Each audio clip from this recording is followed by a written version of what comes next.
I did a recording last week before the budget trying to persuade Rachel Reeves to not do too much damaging to the property market. And there are quite a lot of people that are sitting there post the budget implying that it could have been worse. Well, it's incredibly frustrating to see a budget missing opportunities. And clearly this was not a strategic budget. There was a Labour MP yesterday talking about this being a tactical budget, and it was clearly designed to keep her backbenchers quiet, etc., etc. But what there wasn't, and there was a vision for the future. And whilst it's easy for people to ignore the fact that this is putting national insurance an extra 2% on landlords and talking about this mansion tax, they're both incredibly damaging. They do not recognise that in terms of people who own properties, they probably own the vast majority of people in the PRS system, or the supply in the private rented sector, is people who own one or two properties. And a lot of them are accidental landlords. When they get married, they had two properties, they kept one, they wanted to rent it out. And people do not rent out their properties to make money. The vast majority do it to just keep the fabric of the building in good condition. And they've been attacked for years by people who have taken away wear and tear allowances, by taking away mortgage relief, by taking away tax breaks, etc., to the extent where people are probably losing money now on the vast majority of their rental properties, which no one out there gives a toss about. They're all considered to be rogue landlords. And a lot of them will sell up, which means less property, more demand equals higher rents. So I cannot understand why they're doing what they're doing. It's not going to raise an enormous amount of money.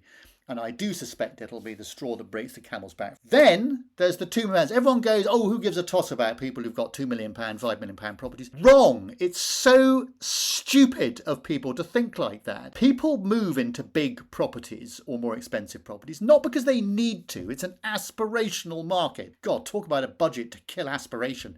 They do it because they aspire to live in a bigger, better property. I don't care if they want to show off or whatever it is. But the FT did some fantastic research some time ago that showed that people who spend £5 million on a property will spend the thick end of £1 million, I think they said, in the first 5 years they own that property. And it's just, I said in my piece last week, look it up, have a look at it, that UK Property PLC is worth about 10% of UK PLC, and people who aspire to move into these bigger properties spend an enormous amount of money locally. And this ridiculous tax, which is just a rounding error, 400 million it's supposed to bring in. Bear in mind the NHS costs £200 billion a year to run. You can see that 400 million isn't going to touch the sides. How on earth they're going to value all these new properties, bearing in mind that internal condition can make a difference of 30 or 40% to the value? How are they going to do that? So please do not think that just because they're adding 2% on national insurance payments for landlords' rent incoming, and that they're going to introduce these £7,500 fees for people on more expensive properties, do not think for a moment that that's not going to have any difference and it won't affect you. Top end of the market gets affected.